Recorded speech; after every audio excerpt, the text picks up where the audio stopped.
안녕하십니까. 만화공인중개사의 저자 이영훈입니다. 오늘은 공인중개사 법률 및 중개실무 문제풀이 28강 시간으로서 304번부터 315번 문제를 함께 풀어보도록 하겠습니다.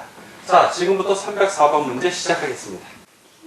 304번 강제 경매를 집행시킬 일정한 사법상의 이행 청구권의 존재와 범위를 밝힌 공적 증서로서 강제 집행에 근거되는 집행권원에 해당하지 않는 것은, 자, 보겠습니다. 확정된 이행 판결, 이행하라는 판결이니까 강제 집행 권원이 됩니다. 확정된 지급 명령, 지급을 해야 되는 거예요. 이거는 소송에 진 사람이 역시 집행권원에 해당이 됩니다. 가집행 선고부 판결, 가집행 임시 집행이지만 집행을 해도 되는 겁니다. 그러한 선고가 되어 있는 판결이기 때문에 집행권원이 됩니다. 4. 확정 판결과 동일한 효력이 있는 조서 역시 집행권원이 됩니다.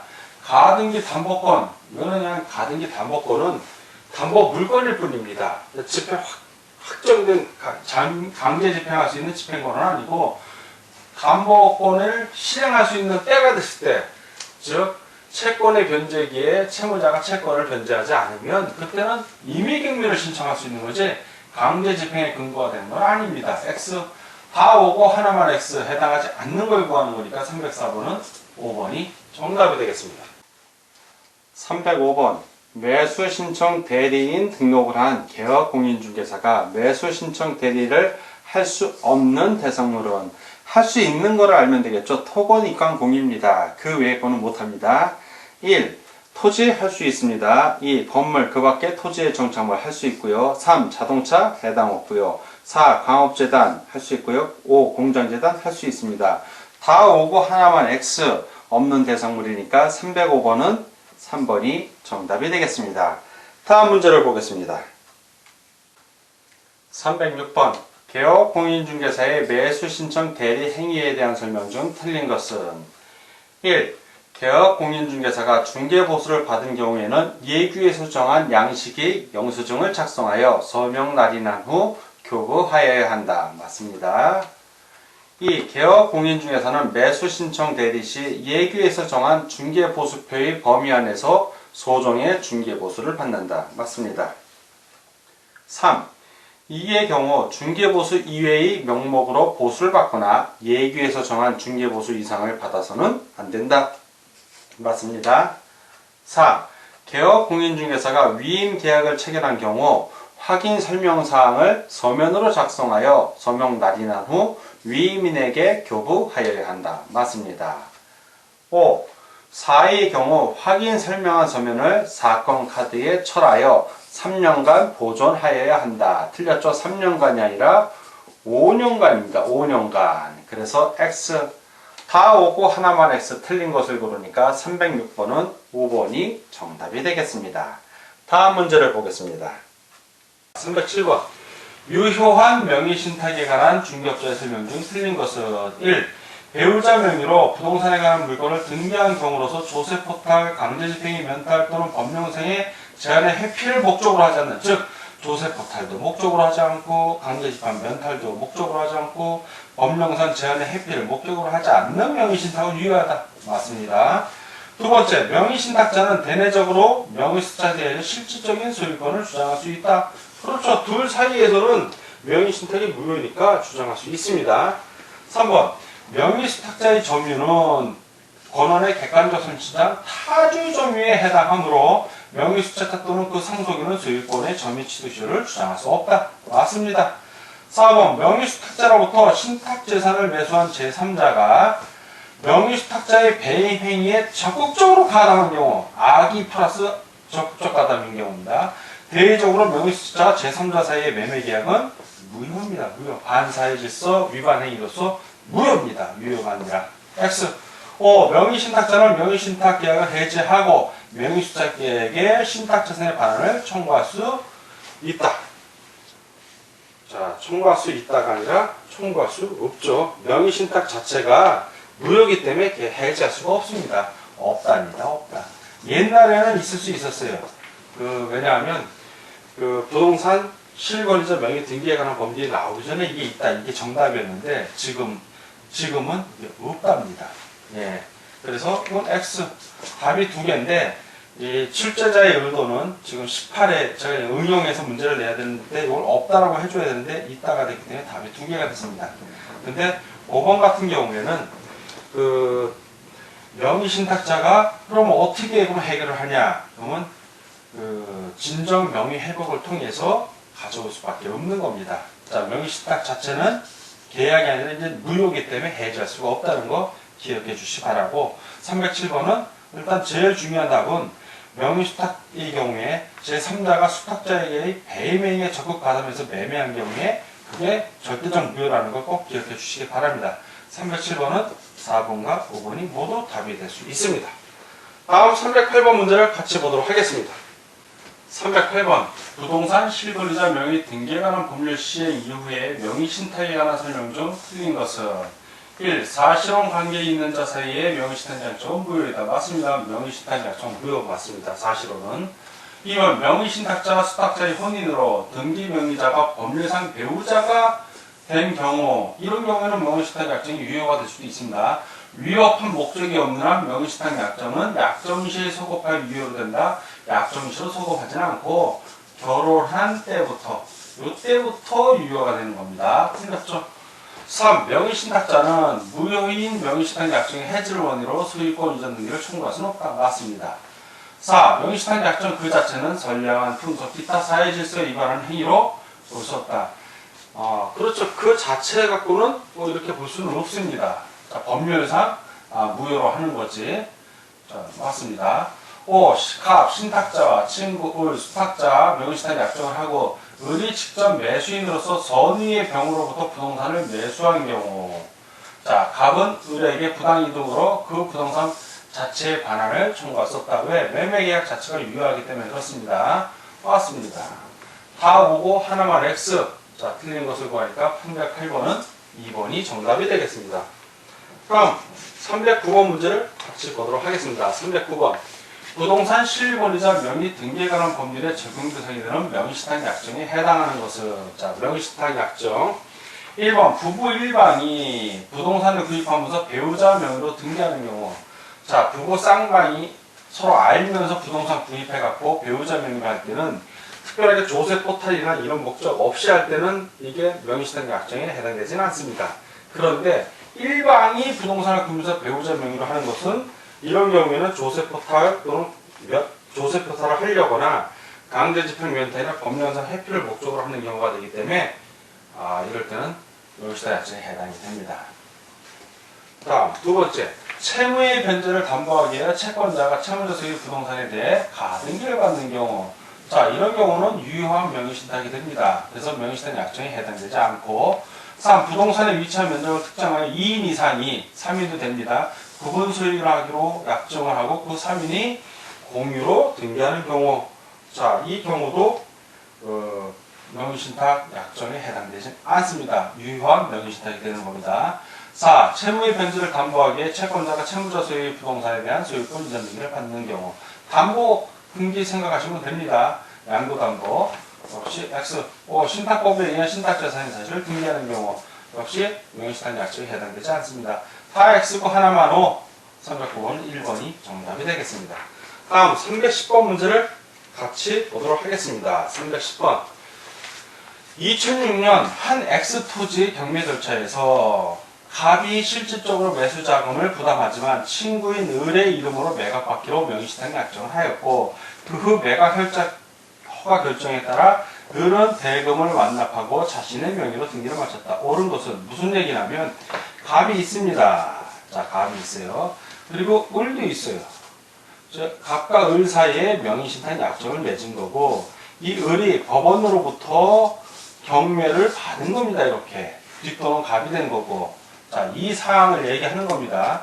1. 갑과 을 사이의 명의신탁 약정은 유효하다. 무효죠. 명의신탁 약정은 무효입니다. 이 X토지에 대한 소유권을 취득하는 자는 갑이다. 아니죠. 을이 법원으로부터 낙찰받았으니까 을이 되는 겁니다. X. 3. 갑이 X토지를 병에게 매도하는 계약은 무효이다. 갑이 X토지를 어떤 새로운 병에게 타인의 권리라 하더라도 매도하는 계약 유효합니다. 뭐 사소하든 뭐 어떻게 나중에 받아갖고 주도하면 되니까 무효는 아닙니다. 4. 갑의 지시에 따라 을이 X 토지를 매각한 후 그 처분 대금을 갑에게 반환하기로 한 약정은 무효이다. 맞습니다. 왜냐하면 명의신탁 자체가 무효인데 그 명의신탁, 무효인 명의신탁에 터져봐서 한 계약이기 때문에 그 계약 역시 무효가 되는 겁니다. 맞고요. 5. 을이 X 토지를 정의에게 처분했을 때 을이 X 토지를 새로운 정의에게 처분을 했어요. 정의 악이야. 그걸 알고 있어요. 명의신탁 사실을. 정은 소유권을 취득할 수 없다. 당연히 악이라는 사실만 갖고는 취득할 수 없다 할 수 없고 취득할 수 있습니다. 악이면서 배임행위에 적극 가입했을 때 무효인 거지 그냥 악인 경우에는 취득할 수 있답니다. 틀렸죠. 다 X고 하나만 옳은 것을 구하니까 310번은 4번이 정답이 되겠습니다. 다음 311번 문제를 같이 보도록 하겠습니다. 311번 갑 종중이 그 소유 부동산을 종은 을에게 명의신탁하였다. 이 사안에 관한 다음 설명 중 옳지 않은 것은 1. 변환법 하에서도 이 명의신탁 약정은 특별한 사정이 없는 한 유효하다. 예, 특별한 사정이 없는 한 유효합니다. 2. 그러나 이 명의신탁이 조세포탈, 강제집행이 멘탈 또는 법령상의 제한의 해피를 목적으로 하는 경우에는 효력이 없다. 맞습니다. 3. 병이 명의신탁의 사실을 알고 을로부터 이 부동산을 매수하고 소유권을 이전한 경우 그 소유권 이전은 유효하다. 예, 유효합니다. 유효. 자, 맞고요. 4. 병이 을의 배임 행위에 적극 가담하여 매수하고 소유권 이전 등기를 하였다면 병은 소유권을 취득할 수 없다. 단순히 악의인 경우에는 유효지만 배임 행위에 적극 가담했을 때는 취득할 수 없습니다. 왜? 그 매매가 무효이기 때문에. 맞습니다. 5. 4의 경우 갑종중은 을을 대의하지 않고도 병을 상대로 소유권 이전 등기 말소를 청구할 수 있다. 없답니다. 대의해야만 말소를 청구할 수 있습니다. X 다 오고 하나만 X 옳지 않은 것이니까 311번은 5번이 정답이 되겠습니다. 다음 312번 문제를 같이 보도록 하겠습니다. 312번 조세포탈, 강제집행이 멘탈, 기타 법령의 제한을 회피할 목적 없이 갑은 그 소유 부동산을 배우자 을에게 명의신탁하였다. 이거는 그 실권리자 명의 등기에 관한 법률에서 인정하는 명의신탁입니다. 이 경우는 다음 설명 중 옳은 것은 자 하나씩 보겠습니다. 1번 을이 병에게 그 부동산을 처분한 경우 병이 악이면 원칙적으로 소유권을 취득하지 못한다. 병은 악이든 성이든 상관이 없습니다. 취득합니다.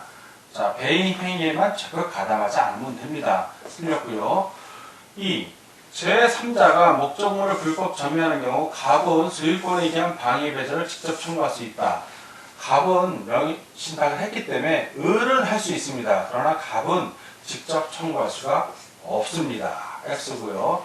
3. 을 명의 등기가 원인 없이 병에게 이전된 경우 갑은 직접 병에게 명의 회복을 위한 이전 등기를 청구할 수 있다. 없죠. 없습니다.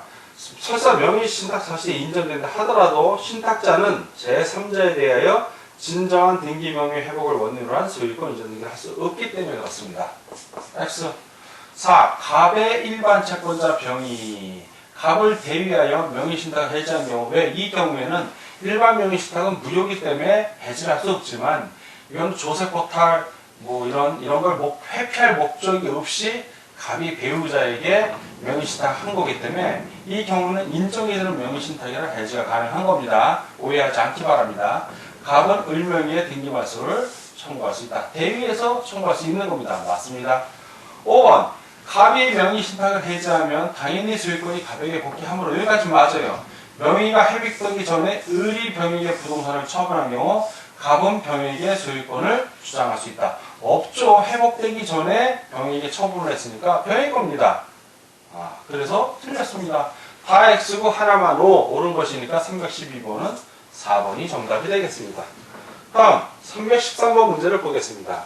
친구 사이인 갑, 을 간의 명의신탁 약정에 따라 갑과 을이 명의신탁했습니다. 수탁자 을이 매수인으로서 병 소유 X 토지를 매입하고 을 명의로 이전 등기를 했다. 이 경우 법률 관계에 대한 설명으로 틀린 것은 자 무슨 얘기냐면 갑하고 을이 있습니다. 을 두 사이에 뭘 했다? 명의신탁 약정을 한 겁니다. 그리고 나서 을이 누구에게서 병에게서 X 소유 토지를 매수한 겁니다. 그리고 소유권 이전 등기를 했어요. 자, 이 경우에 이제 물어보는 겁니다. 1. 갑을 간의 명의신탁약정은 무효이다. 맞죠? 명의신탁약정은 일단 무효입니다. 두 번째, 병이 갑을 간의 명의신탁약정 사실을 알고 있었던 경우, 자, 이 사실을 아는 경우 이 매매는 무효가 되는 겁니다. 소유권은 병에게 있는 거예요. 을명의 이전 등기는 무효이다. 맞습니다. 3. 이의 경우 X토지에 대한 소유자는 여전히 병이죠. 맞습니다. 4. 병이 갑을 간의 명의신탁 사실을 모르는 경우, 이걸 몰라. 그 경우에 을명의 등기가 무효로 되지 않는다. 이건 정당한 매매가 되는 겁니다. 맞습니다. 5. 을이 토지를 정에게 처분한 경우, 을이 제3자 정에게 이 X토지를 처분을 했어요. 처분한 경우, 정이 선의인 경우에 하나여 정은 X토지에 대한 소유권을 취득한다. 선의인 정이 하나지 않고 선악 불문, 악이어도 취득합니다. 매매인에만 적극가당하지 않으면 되는 거예요. 그래서 선의인 경우에 하나여, 이게 틀린 문장이 되겠네요. 자, 그래서 따라서 다 5고 하나만 X 틀린 걸 고르니까 313번은 5번이 정답이 되겠습니다. 다음 314번 문제를 같이 보도록 하겠습니다. 314번 주택임대차에 관한 중개업자의 설명으로 옳은 것은, 자, 옳은 걸 고르는 문제입니다. 1. 차임 등의 증여 청구에 대한 제한 규정은 임대차기에 종료된 후 재계약을 하는 경우에도 적용되지 않습니다. 재계약할 때는 X. 2. 자연인은 임차인에 한하여 주택임대차보호법에 의한 보호를 받는다? 아니죠. 자연인인 임차, 옛날에는 법인 같은 경우는 보호를 못 받았는데 법이 개정되면서 임차인 그리고 주택공사하고 지방공사 같은 게 한국토지주택공사 말입니다. 이런 경우에도 보호를 받습니다. 틀렸죠. 3. 임차권 등기 명령에 의한 임차권 등기가 첫 경매 개시 결정 등기 전에 이루어진 경우, 자, 그럼 이 임차권 등기를 유효한 겁니다. 임차인은 임차권 등기가 된 임차인이 별도의 배당 요구를 하지 않아도 당연히 배당받을 채권자에 속한다. 맞습니다. 다음 4번. 임대인이 계약 해제로 인하여 주택의 소유권을 상실하게 되었다면 임차인이 그 계약이 해제되기 전에 대항력을 갖춘 경우에도 새로운 소유자에게 대항할 수 없다. 아니죠. 대항할 수 있답니다. 자, 이런 경우는 그 대항력을 갖췄다는 얘기는 뭐냐면 그 임대인이 소유권 이전 등기를 가져온 상태입니다. 그런데 원래 주인이 그 계약의 해제를 그 무효라는 걸 증명해서 소유권이 돌아갔을 경우, 그런 경우에 대항력을 갖춘 경우, 다시 설명을 하면 원래 갑이라는 사람이 있고 을이라는 사람에게 주택을 매도한 경우를 생각해 보시죠. 매도를 했는데 소유권 이전 등기도 한 겁니다. 그리고 이 을과 임차인 병이 임대차 계약을 해서 병이 임대를 한 거예요. 그리고 주택도 인도받고 주민등록을 한 경우 대항력을 갖췄다는 얘기죠. 그런데 나중에 이 매도한 이 매매 계약이 무효해서 다시 소유권이 갑에게 간 경우입니다. 그 경우 이 병의 지위가 어떻게 되냐죠. 대항력을 갖춘 경우에는 대항할 수 있고, 만약에 을이 소유권 이전 등기를 못 가져왔어요. 대항력을 못 갖췄어. 그때는 대항할 수 없는 겁니다. 그런데 지금 대항력을 갖췄다고 했으니까 대항할 수 없다? 틀렸죠? 대항할 수 있답니다. X. 5. 일시 사용을 위한 임대차임이 명백한 경우에도 주택임대차보호법이 적용된다? 적용되지 않습니다. 다 X고 하나만 O. 옳은 거 수고하니까 314번은 3번이 정답이 되겠습니다. 다음 315번 문제를 보도록 하겠습니다. 주택임대차에 관한 중개업자의 설명 중 틀린 것은 1. 임차권 등기가 첫 경매 개시 결정 등기 전에 등기된 경우 임차인이 별도의 배당 요구를 하지 않아도 배당받을 채권자에 속한다. 맞습니다. 이 일시 사용을 위한 임대차임이 명백한 경우에는 주택임대차보호법에 적용되지 않는다. 역시 맞는 설명입니다. 3. 확정일자 없이 대항 요건만 갖춘 임차인은 임차권 등기 명령에 의해 임차권 등기가 종료되더라도 우선 변제권을 취득하지 못한다. 대항 요건만 갖춘 임차인이라 하더라도 임차권 등기 명령에 의해 임차권 등기가 종료되는 순간 우선 변제권과 대항력을 다 취득합니다. 그때부터. 만약에 이 임차인이 이 이전에 대항력하고 우선 변제권을 취득했다면 임차권 등기가 종료되면 그 이전 게 그대로 유효하게 진행이 되는 겁니다. 자, 근데 변제권을 취득하지 못한다고 했으니까 이게 틀렸네요. X. 4. 주택임대차보호법에 따라 임대차 계약이 묵시적으로 갱신된 경우 임차인은 임대차 계약의 존속기간이 2년이라고 주장할 수 있다. 주택임대차에서는 2년 주장할 수 있습니다. 임차인은. 5. 다가구용 단독주택을 임차하여 대항력을 취득한 후에 그 주택이 다시 세대주택으로 변경된 사정만으로는 임차인의 대항력이 상실하는 것은 아니다. 맞습니다. 다 오고 하나만 X 틀린 걸 고르니까 315번은 3번이 정답이 되겠습니다. 자, 지금까지 공인중개사 법률 및 중개실무 문제풀이 28강 시간이었고 304번부터 315번 문제까지 부지런히 함께 풀어봤습니다. 오늘도 문제 푸느라고 수고하셨습니다. 다음 시간에 뵙겠습니다. 감사합니다.